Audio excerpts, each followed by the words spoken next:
민사소송 절차 중에 조정 절차라는 것이 있습니다.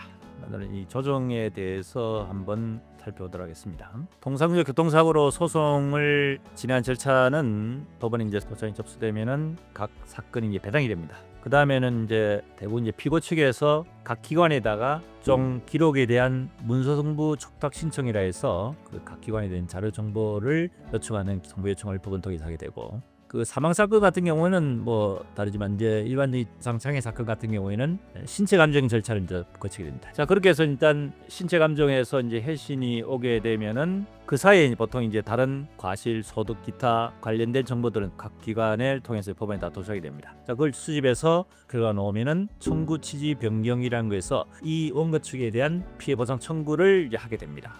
그러면 다시 이제 변론 기일이 잡히고 변론 기일에서 양쪽 원고 측의 변론을 듣고 그다음에 이제 재판부에서 판결 선고 전에 이제 화용을 한다. 이렇게 이제 일반적인 절차를 거치는데 그 중간에 이제 조정 절차란 것이 있을 수도 있고 없을 수도 있습니다. 과거엔 조정의 절차를 거의 거치지 않고 바로 변론으로 진행해 가지고 최종적으로 화용 결정 판결 선고까지 갔는데, 법원에 이제 사건이 많이 적체되다 보니 재판부에서 사건 진행을 계속 하다가 조정에 해부되는 경우들이 있을 수가 있단 말입니다. 조정에 대한 심리를 거쳐서 거기서 최종적으로 결정이 돼서 사건이 종결될 수도 있습니다. 조정이 해부되면은 온갖 피고 측의 의견을 종합해서 강제 조정을 할 수도 있고, 조정이 결렬되면은 원래 본안의 해부를 다시 할 수도 있습니다.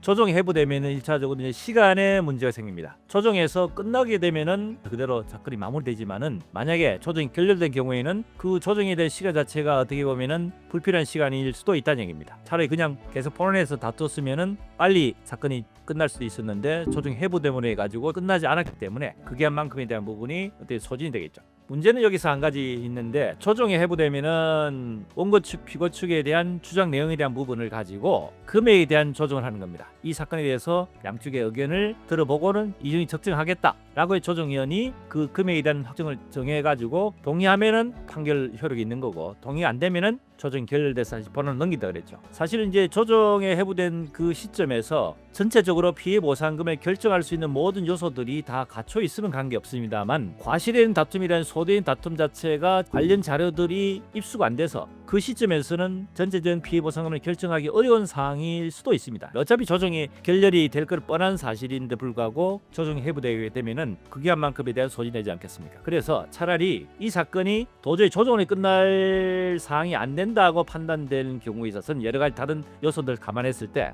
우리는 조정에 대한 의사가 없다는 내용에 대한 부분을 빨리 통보를 함으로 해가지고 바로 본안에 다시 넘겨버리면은 기간 그만큼 시간 단축시키지 않겠습니까? 근데 그렇지 않고 그냥 그대로 진행이 되면은 조정 기일에 조정도 안 될 뿐더러 그만큼 기간이 길게 늘어지기 때문에 검토할 필요가 있다는 얘기입니다. 그 다음에 한 가지 또 중요한 부분은 뭐냐면은 이 조정에서 서로 간의 의사가 맞지 않은 경우에는 조정 불성립을 해가 본원에 넘기는데, 서로 간 의견 마찰이 심한데도 불구하고 그 조정위원께서 강제 조정을 하는 경우도 있습니다. 양쪽의 의견이 서로 팽팽해서 강제 조정을 해서 결정문에다가 이런 부분에서 이만큼의 조정을 하는 게 좋겠다고 해서 결정을 해버리면은 그 결정이 된 내용에 대해서 2주 이내에 이의 신청 여부를 결정하게 됩니다. 어느 한쪽이든 받아지 않으면 그 조정이 결렬되고 조정이 불성립으로 해가지고 다시 본안 넘긴다 그랬죠. 본안이 가더라도 그 재판부에서는 강제 조정에 대한 결정 내용에 대한 부분이 어느 정도는 참작이 될 수 있는 여지가 있기 때문에 강제 조정을 해서 끝날 사안이 아니다 싶으면은 강제 조정 자체를 하지 않고 조정 불성립해서 바로 본안에 넘길 수 있도록 이렇게 하는 것도